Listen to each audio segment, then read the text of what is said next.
حضرت عبداللہ بن جعفر حضرت جعفر تیار کے بیٹے تھے، نبی پاک کی پھوپھی کے بیٹے تھے حضرت زبیر بن عوام رضی اللہ تعالیٰ، وہ انتقال کر گئے۔ ان کا جب وصال ہوا تو 10 لاکھ دینار کا قرضہ تھا ان پر، اور جو زمین انہوں نے چھوڑی وہ زمین بنجر تھی۔ لو سن لے، جن پر قرضہ چڑھا ہوا ہے وہ نسخہ بھی سن لے، جن پہ قرضے ہیں نا، جو تنگ دست ہیں، جو روز رکے بھیجتے ہیں دعاؤں کے کہ بڑی پریشانیاں بڑی پریشانیاں، وہ وظیفہ سنیں، وہ وظیفہ سنیں۔ ہمارے زمانے میں وظیفے لینے کا رواج نہیں، طویل لینے کا رواج ہے۔ لینا چاہیے، تویز بری چیز نہیں، اچھی چیز ہے، لیکن زیادہ کام برکت والا کیا ہے؟ اللہ اللہ کرنا۔ کیا کام ہے؟ سجدہ کرنا برکت والا کام ہے۔ حضرت عبداللہ بن جعفر تیار کہتے ہیں میں نے قرضہ لینا تھا زبیر بن عوام سے، وہ وصال کر گئے۔ میں ان کے بیٹے کے پاس گیا، عبداللہ بن زبیر کے پاس۔ میں نے کہا پیسے لینے تھے، کہا بالکل لینے ہیں، میرے ابا جی مجھے وصیت کر کے گئے، لکھ کے گئے کہ یہ پیسے دینے، اور وہ یہ لکھ کے گئے ہیں، میں زندگی بھر کوشش کرتا رہا ہوں، ادا نہیں ہو سکے، بیٹا تیری ذمہ داری ہے میرے قرضے ادا کرنا۔ عبداللہ بن زبیر رضی اللہ تعالیٰ عنہ کہنے لگے میں انشاءاللہ آپ کی رقم دے دوں گا۔ تو عبداللہ بن جعفر تیار کہنے لگے بھائی ہم دونوں آپس میں ہیں، کوئی شے نہیں چھوڑ کے گئے آپ کے ابا جی، کوئی چیز نہیں۔ توجہ ہے میری بات پر؟ یہ صحابہ کا ذرا انداز دیکھیے گا بندگی کا، کوئی چیز نہیں چھوڑی۔ حضرت زبیر بن عوام کہنے لگے ایک زمین کا ٹکڑا ہے وہ بھی بنجر ہے، اس میں بھی کوئی کھیتی نہیں اگتی، سبزہ نہیں ہوتا، بنجر ہے، پانی کوئی نہیں، اور وہ اتنی خشک ریتلی زمین ہے کہ بڑا مشکل کام ہے وہاں سیراب کرنا، بے آباد زمین ہے۔ حضرت سیدنا عبداللہ بن جعفر کہنے لگے تو اس طرح کر، وہ مجھے ساری نہ دے، اس میں سے تھوڑی سی مجھے دے دے، میں 10 لاکھ دینار کے عوض وہی رکھ لیتا، تیرے باپ کا قرضہ ادا ہو گیا، دے تو صحیح۔ انہوں نے کہا کیا کریں گے، وہ تو کسی کام کی نہیں، چند کوڑیوں کی بھی نہیں، فرمایا مجھے دے دو، میں جانوں اور میرا کام جانے۔ او بھائی یہ تھے بندگی والے لوگ، یہ تھے جن کا رب سے رشتہ ہے، جنہوں نے حضور کے صلی اللہ علیہ وسلم کے پاس بیٹھ کر بندگی سیکھی تھی۔ کہتے زمین کا ٹکڑا لے لیا، بنجر بے آباد ریتلی زمین، جب میرے حصے میں آئی پہلے دن اپنے غلام سے کہنے لگے جو جگہ تجھے زیادہ سخت لگتی ہے نا وہاں میرا مصلی بچھا دے، جو تجھے زیادہ بنجر بے آباد لگتی ہے وہاں مصلی بچھا، مصلی بچھا۔ غلام نے مصلی بچھایا تو عبداللہ بن جعفر نے اللہ اکبر کہہ کے نیت باندھی۔ یہ حضرت جعفر تیار کے بیٹے ہیں، حضرت علی کے بھتیجے، انہوں نے نیت باندھی، نماز کی، سر سجدے میں رکھا، رونے لگے، کہنے لگے اللہ میں بھی تیرا بندہ اور جس سے لینے تھے وہ بھی تیرا بندہ، خدا بندہ ہمارے درمیان مہربانی فرما، کرم نوازی کر، رحمت کا فیصلہ فرما۔ اتنا روئے کہ مصلی بھیگ گیا۔ کہتے اتنا تڑپ رہے تھے کہ صحابہ اکٹھے ہو گئے ان کے گرد، مصلی بھیگ گیا۔ جب بھیگا ہوا مصلی نماز مکمل کر کے اٹھایا نا، کہتے مصلی اٹھایا تو نیچے سے اللہ نے پانی کا چشمہ جاری فرما دیا، اللہ نے پانی کا چشمہ جاری کر دیا۔ فرمایا بناؤ حوض، کرو کھیتیاں سیراب۔ فرماتے ہیں جہاں ایک درخت نہیں اگتا تھا اللہ نے پورا باغ اگا دیا، جہاں ایک پھل نہیں ہوتا تھا وہاں عالی شان پھل لگ گئے، قرضے بھی ادا ہوئے۔ حضرت زبیر بن عوام کے بچوں کے پاس مال دولت بھی بچ گیا۔ لوگ جب کہتے ہیں یہ ساری کس چیز کی برکت ہے، اور فرماتے ہیں یہ ساری سجدوں کی برکت ہے، یہ رب کی بندگی کی برکت ہے، یہ اس کی بارگاہ میں نماز پڑھنے کی۔ مسلمان توجہ نہیں کرتا، توجہ نہیں۔ جاگ رہے ہیں آپ حضرات؟ یہاں کوئی حکومت اعلان کرے نا کہ ہر نماز کے بعد 500 روپیہ، کتنا جی؟ میرے خیال کسی بھی نہیں ہونا مسجد میں۔ اور خدا کے بندو بات سمجھو، رب فرماتا ہے تو مسجد آدھا میں تجھے برکت عطا کروں گا، میں تجھے برکت دوں گا۔ میں ایک صحابی کہتے ہیں مجھے اکثر یہ حضور کا فرمان سنتا تو میرے دل میں خیال آتا آخر اللہ کس طرح برکت دیتا ہے اللہ آخر۔ ایک صحابی کہتے ہیں نبی پاک صلی اللہ تعالیٰ علیہ وسلم نے فرمایا عبادت کرو اللہ برکت دے گا۔ میرے دل کے اندر خیال آیا کس طرح، آخر اللہ کس طرح سے نوازتا ہے، اعلان کیا ہے؟ کہتے میں یہ بات سوچ کے نا تو مجھے قضائے حاجت کی حاجت ہوئی، پخانہ پیشاب کے لیے میں نکلا تو ایک جگہ دور جا کے میں بیٹھا کھیتوں میں، دور جا کے کہتے میں پیشاب کر رہا تھا تو ایک چوہا اپنے بل سے نکلا اور ایک ہیرا میرے پاس رکھ گیا، میں پیشاب کر رہا ہوں، کہتے پھر گیا اندر تو ایک ہیرا اور رکھ گیا، پھر گیا تو پھر رکھ گیا، پھر گیا تو پھر رکھ گیا، کہتے 15 ہیرے چھوڑ گیا۔ اب میں فارغ ہوا، وہ ہیرے اٹھائے گھر نہیں لے کے گیا، مسجد نبوی میں گیا کہ حضور سے پوچھوں میرے لیے جائز بھی ہیں کہ نہیں، بلوں سے نکل رہے ہیں، بلوں سے پیسے نکل رہے ہیں، ہمارے سارے بلوں میں ہی چلے جاتے ہیں، بلوں سے پیسے آ رہے ہیں صحابہ کو، برکت دیکھیں عبادت، بلوں سے پیسے آ رہے ہیں، بل سے۔ فرماتے ہیں میں وہ ہیرے اٹھائے تو در رسول پہ، جب میں نے پہلا قدم رکھا نا مسجد نبوی میں تو مجھے بتانا نہیں پڑا، میرے مصطفیٰ نے میرا چہرہ دیکھا اور مسکرا کے فرمایا پتہ چلا ہے اللہ کس طرح نوازتا ہے، خبر ہوئی ہے اللہ کس طرح نوازتا ہے؟ فرمایا رب کی بارگاہ میں جھکے رہو، وہ تمہیں وہاں سے دے گا تمہارا گمان بھی نہیں گیا ہوگا، اس کے حضور تو آؤ، اس کی جانب تو توجہ کرو۔ بندگی کی اپنی ایک لذت ہے، سجدے کا اپنا ایک ذائقہ ہے۔ اگر آپ نبی کریم سید عالم صلی اللہ تعالی علیہ وسلم کی عبادات کو ملاحظہ کریں نا تو سرکار کی زندگی میں کثرت ہے عبادت کی۔ اعلان نبوت سے پہلے کتنے کتنے مہینے حضور غار حرا میں عبادت کرتے تنے تنہا۔ حرم کعبہ قریب تھا لیکن وہاں رش ہوتا تھا، لوگ ہوتے تھے۔ فرمایا میں اکیلے میں اپنے رب کو منانا چاہتا ہوں۔ کتنے کتنے ایام حضور غار حرا میں عبادت کرتے۔ پھر صحابہ کرام علیہم رضوان فرماتے ہیں کہ مدینہ منورہ میں حضور کا یہ رنگ ہوتا، اتنے لمبے سجدے کرتے کہ لگتا روح مبارک کی پرواز کر گئی، اتنے لمبے سجدے کرتے۔ حضرت سیدنا معاذ بن جبل رضی اللہ تعالیٰ عنہ فرماتے ہیں 3 دن ہو گئے حضور چلے گئے، مدینے میں نظر ہی نہیں آ رہے۔ صحابہ پریشان، ابو بکر صدیق، عمر فاروق، عثمان غنی، مولا علی ڈھونڈتے پھرتے، حضور سید عالم صلی اللہ علیہ وسلم کا پتہ نہیں۔ فرماتے ہیں جناب صدیق ایک بار گھومتے گھومتے جبل سلا کی پہاڑی کے قریب گئے، ایک چرواہا بکریاں چلا رہا تھا، اس سے پوچھا تم نے میرے محبوب کو تو نہیں دیکھا؟ تو کہنے لگا مجھے نہیں پتا تمہارے محبوب کون ہے۔ ایک آدمی آج 3 دنوں سے غار میں رو رہا ہے، اتنی شدت کے ساتھ روتا ہے کہ میری بکریاں جا کے غار کے سامنے بیٹھ جاتی ہیں، اور بکریاں بھی روتی ہیں، میں بڑا کھینچتا ہوں پر لوٹتی نہیں، رات کو گھر لے کے جاتا ہوں تو جاتی نہیں، سویرے باڑے سے نکالتا ہوں تو دوڑی ہوئی آتی ہے، پھوٹ پھوٹ کے روتی ہیں، لیکن حال یہ ہے کہ دودھ پہلے سے بھی زیادہ دیتی ہے۔ حضرت ابو بکر صدیق کہنے لگے یہی تو میرے رسول پاک علیہ الصلوۃ والسلام کے نبی ہونے کی علامت ہے۔ اس صحابہ کو بلایا، 3 دن سے حضور سجدے میں۔ کتنے دنوں سے؟ یہاں سجدہ لمبا ہو جائے تو امام کے پیچھے لوگ بھاگنے لگتے ہیں کہ صاحب آپ تو فارغ ہیں، مجھے تو ڈیوٹی پہ بھی جانا تھا۔ 3 دن سے حضور سجدے میں، اتنا طویل سجدہ، اتنا طویل۔ صحابہ کہتے ہیں قدموں میں جا کے لگے، محبوبہ بس کریں آ جائیں۔ حضور نے فرمایا رب نے سورہ ہود نازل کر دی ہے، سخت حکم آ گئے۔ وہ کہتا ہے میں تیری امت سے حساب پوچھوں گا، میں اپنے رب کو منا رہا ہوں، بکر جاؤ مجھے منا لینے دو۔ حضور نے ہمیں بتلایا ہے کہ رب کو سجدہ کرے تو رب مانتا ہے، اس کو منانے کا طریقہ سجدہ کرنا ہے، جھکنا ہے، عبادت کرنا ہے۔ کہا وہ مانے گا تو میں آؤں گا۔ تڑپ گئے صحابہ۔ اور ایک روایت ایسی بھی ہے کہ جب بات نہ بنی تو حضرت فاطمہ سے عرض کیا۔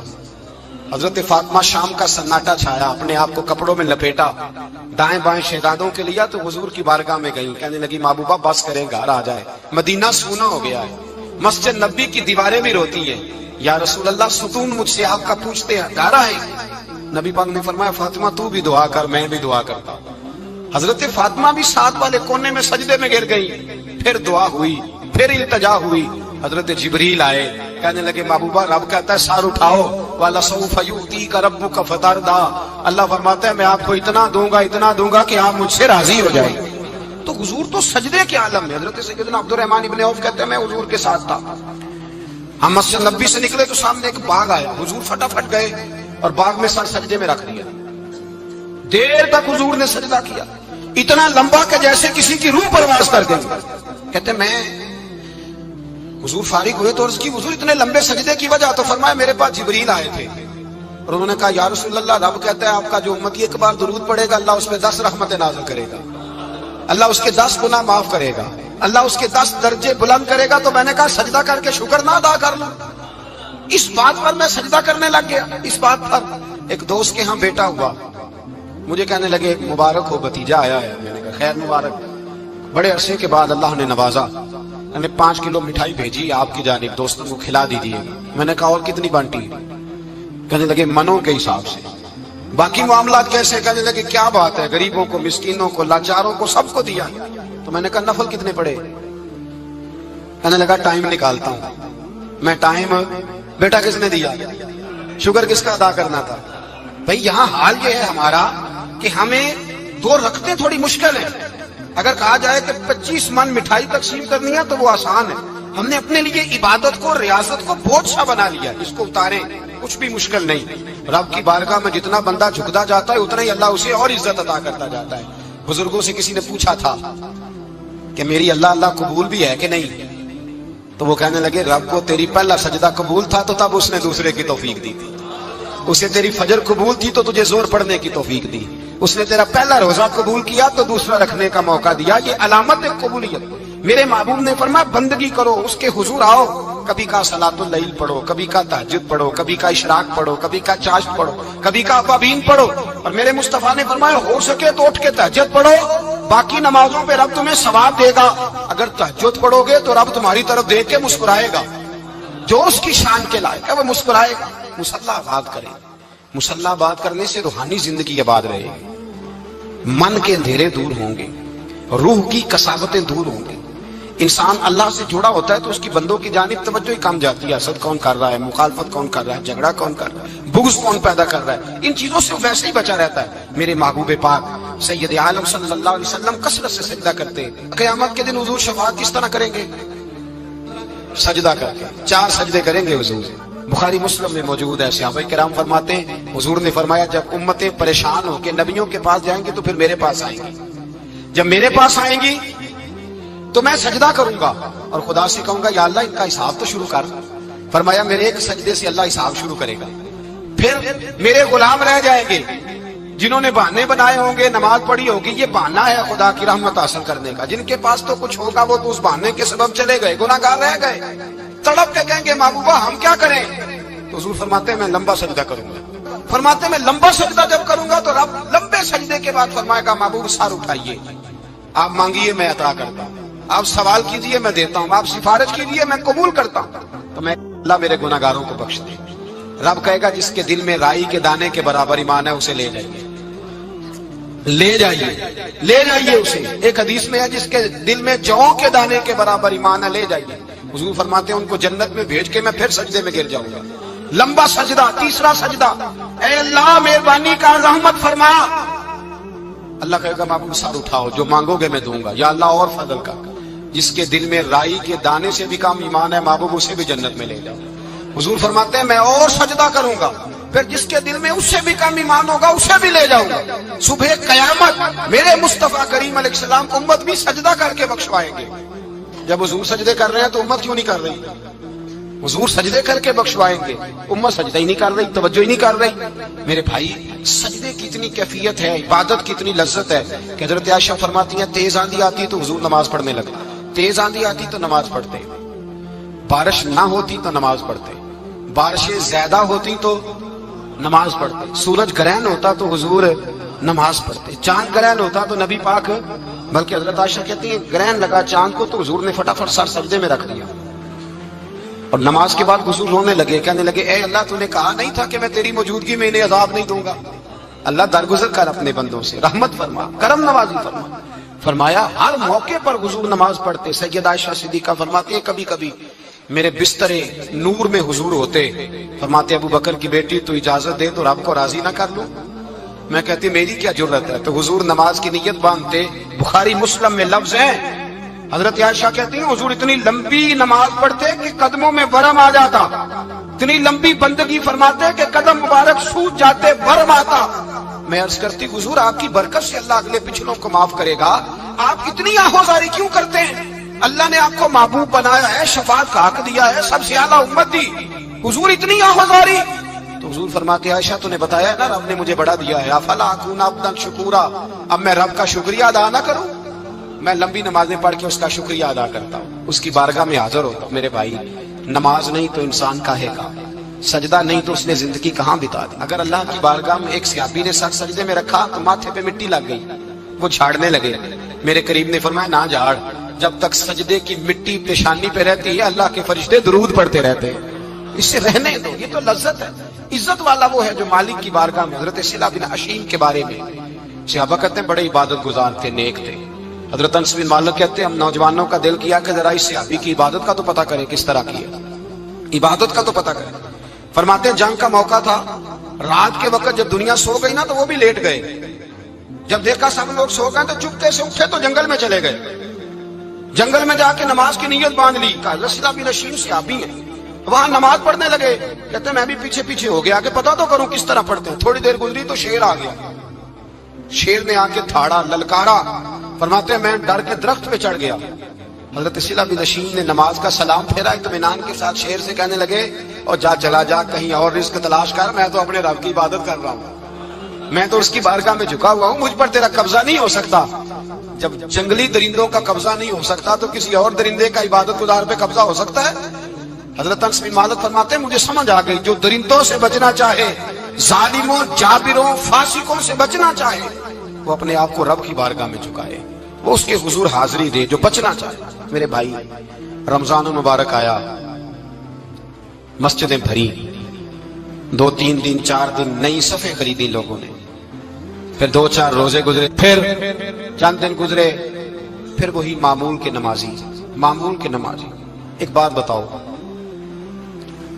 گکھڑ میں نا 4-5-6 قبرستان ہیں، ان قبرستانوں کی تختیوں کو کبھی پڑھیں جا کے، ایسے لوگ آپ کو ملیں گے جن کی وجہ سے حکومتیں چلتی تھی، وہ سو گئے تو پیچھے کام بند ہو گیا۔ کیا ہوا؟ کام چل رہا ہے کہ ختم ہو گیا؟ بیٹا جس کا گزارا نہیں نہ ہوتا باپ کے پاس، وہ کہتا میں جی نہیں سکوں گا، وہ بھی جیتا ہے اور کھول کے جیتا ہے۔ بی بی کہتی ہے میرے تو سر سے تاج اٹھ گیا، زندگی کیسے گزرے گی؟ کچھ بھی نہیں ہوتا، سب ہوتا۔ 20-20 سال عورتیں بیوہ کی زندگی گزار کے چلی جاتی۔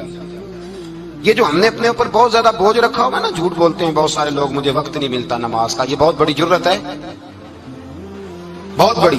مجھے میرا کوئی دوست کہے نا میرے پاس ٹائم نہیں آپ کے پاس آنے کا، تو ہو سکتا ہے میں بگڑ جاؤں، تو کیسا یار ہے، ملنے کا ٹائم نہیں تیرے پاس؟ وہ میرے بھائی تو اللہ سے ہی کہہ رہا ہے کہ میرے پاس ٹائم نہیں تیرے پاس آنے کا، اور رب سے ہی کہہ دیا تو نے، اللہ سے ہی کہہ دیا۔ نماز اتنا ضروری کام کہ حضور کا وصال کا وقت آیا، عین اس وقت بھی حضور نے فرمایا میری 2 باتیں یاد رکھنا۔ حضور کیا فرمایا کہ غلاموں سے اچھا سلوک کرنا، دوسرا اپنی نماز کی حفاظت کرنا، اسے چھوڑنا نہ۔ اور صحابہ کہتے ہیں جب حضور کو بڑی نکاہت ہو گئی، بظاہر قدم نہیں اٹھایا جاتا، اس وقت بھی فرمایا مجھے 2 بندے اٹھا کے لے جاؤ، میں مسجد جا کے نماز پڑھنا چاہتا ہوں۔ نماز اتنا بڑا کام کہ حضور نے فرمایا جو کھڑے ہو کے نہ پڑھ سکے بیٹھ کے پڑھے، بیٹھ کے نہ پڑھ سکے لیٹ کے پڑھے، لیٹ کے نہ پڑھ سکے اشارے سے پڑھے۔ چھٹی کسی کو دی، ہم نے خود ہی چھٹی کر لی، خود ہی۔ اور یہ یاد رکھیں، پکی بات ہے، قبر میں نہ بیٹا آئے گا نہ بیٹی آئے گی۔ میں بچوں کے لیے کر رہا ہوں، جھوٹ ہے سارا، رجسٹریاں ساری اپنے نام رکھی ہوئی ہیں، بینک بیلنس اپنے نام، بچے تو منتیں کرتے ہیں کہ چلو تھوڑے ہی دو، میں کاروبار کرتا ہوں، کوئی نہیں، قریب بھی نہیں آنے دیتے، جھوٹ بولتے ہیں بچوں کے نام پہ۔ ہر شے پکی کی ہوئی اپنے نام، اپنی مرضی سے خرچ کرتے ہیں، اپنی مرضی کو دیتے ہیں جس کو دینا ہوتا ہے، بلکہ بہت سارے تو ناانصافی بھی کرتے ہیں۔ او بھائی سمجھ لیں اس بات کو، پرکھیں، اپنے لیے کچھ کر کے جائیں۔ اگر خدا سے بندگی کا رشتہ ہو، مولا علی شیر خدا پتہ کیا فرمایا کرتے تھے؟ حضرت علی فرمایا کرتے تھے میں نے تو دعا کی ہے خدا بندہ جنت میں بھی نماز کی توفیق دینا۔ اگر نماز نہ ہوئی تو جنت میں دل کیسے لگے گا؟ بغیر نماز کی طبیعت کیسے رچے گی؟ آپ یقین کریں نماز انسان کو بناتی ہے، نماز نکال دی جائے نا تو زندگی کا حسن ختم ہو جائے۔ لوگ ٹائم دیتے ہیں 3 بجے کا، 4 بجے کا، 5 بجے کا، لیکن مذہبی لوگ ٹائم دیتے ہیں زور کے بعد کا، عصر کے بعد کا، فجر کے بعد کا۔ مسلمان کی تو ترتیب ہی نماز سے شروع ہوتی ہے۔ نماز کب فرض ہوئی؟ معراج کی رات۔ کب فرض ہوئی جی؟ لیکن حضور جب گئے نا حرم شریف، یہاں بھی نماز پڑھا کے گئے، لینے جا رہے تھے نماز، لیکن مسجد اقصیٰ میں بھی 2 رکعتیں پڑھا کے گئے۔ ابھی نماز آنی تھی، حضور اس سے پہلے نمازیں پڑھا رہے ہیں۔ تو نماز کا تو رشتہ ہے، نماز سے تو تعلق ہے۔ نماز حضرت سعید بن مسیب رضی اللہ تعالیٰ عنہ فرماتے یزید کی فوجوں نے جب مدینے پہ حملہ کیا تو انہوں نے گھوڑے باندھ دیے مسجد نبوی میں، 3 دن تک نماز نہ ہونے دی معاذ اللہ۔